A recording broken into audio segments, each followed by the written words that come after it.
Good morning from Glenwood Lutheran Church. My name is Pastor Mark Manning, and we gather together on this end of January week with February starting this coming Saturday, and January's down, and before we know it, it'll be the end of February, and we'll be looking at something like spring. As we gather here, it's a beautiful sunny day, and we have some warm weather coming this week. It's almost a January thaw. In our gospel reading this weekend, we hear about Jesus who returns to his hometown to preach in the synagogue. And Nazareth doesn't give him well, initially they give him a warm greeting, a warm reception, but after he speaks, that changes very quickly. What I'd like for us to do today is learn a little bit more about Nazareth. We've all heard of it.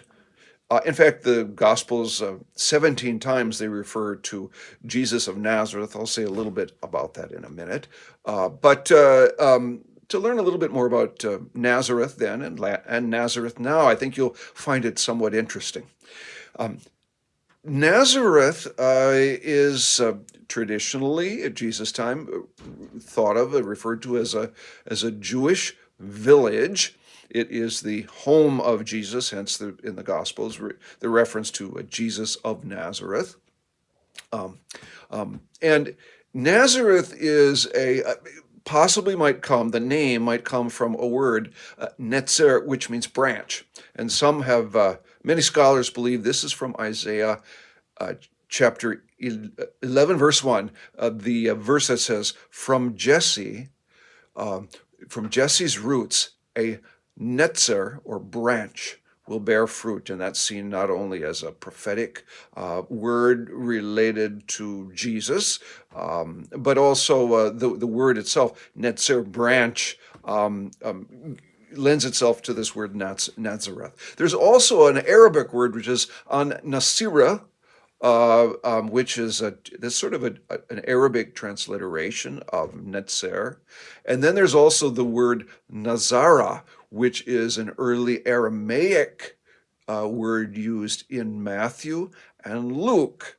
They refer to it again as Nazara, which is Aramaic. It's not Hebrew, and it's not Arabic, and it's not Roman. So there's some different ways of thinking about and talking about these. Jesus of Nazareth, as I said before, is mentioned 17 times in the New Testament, 12 times in Greek as the word Nazareth, also 2 times as Nazara. Nazareth is not mentioned in Jewish sources earlier than 300 AD. That may be simply because of the size of the village.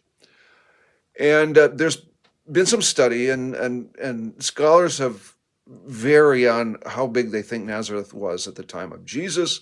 It was something which was maybe as many as 1,600 to 2,000 people.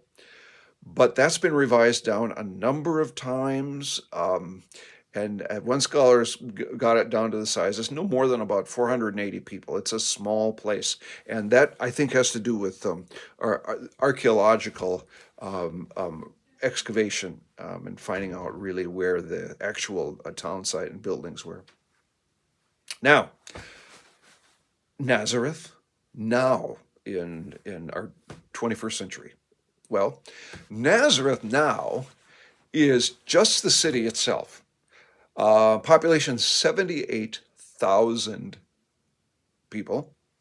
And if you include the surrounding area, that is not strictly speaking Nazareth, but the surrounding area abutting like suburbs and such, Nazareth then is 210,000 people. It's a large, well-populated city. Interestingly, Nazareth is called the Arab capital of Israel. It has the largest Arab population of any city in Israel. It's home to the largest community of Christians as well. So about 69% of the population is Arabic, and and then 31% is Christian. It's considered the cultural, political, commercial capital for Arab Israelis. 69% Muslim. It is the site of many Christian and Islamic pilgrimages. There's a handful of Christian churches, the biggest of which is the Church of the Annunciation. It's reputedly the place, the site where the angel comes to speak to Mary and announce that she's going to be having a child, a special child, Jesus.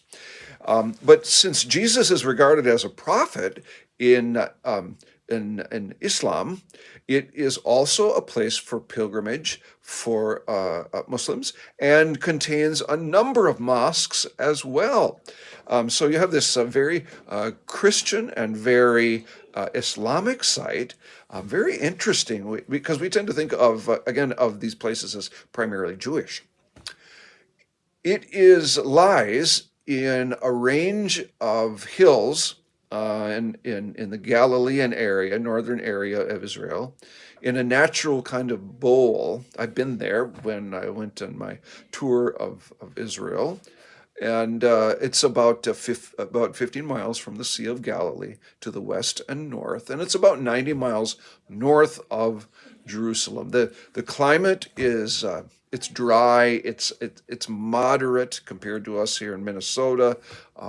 It's Mediterranean climate is what we would describe it as, and because of the size of it, and because of the large Arab population, it is also now become a technology and sort of a Silicon Valley. There are over 20 Arab-owned technology firms in the area there. So it's not just a site, a small little town for Christian pilgrims to come to. It is a modern day, very interesting Arab and Christian community. Well, I hope you've learned something as we think not only about Nazareth the way it was and the way it's presented in the Bible, but also how it is now as you may or may not hear about it in world events. God bless you this week.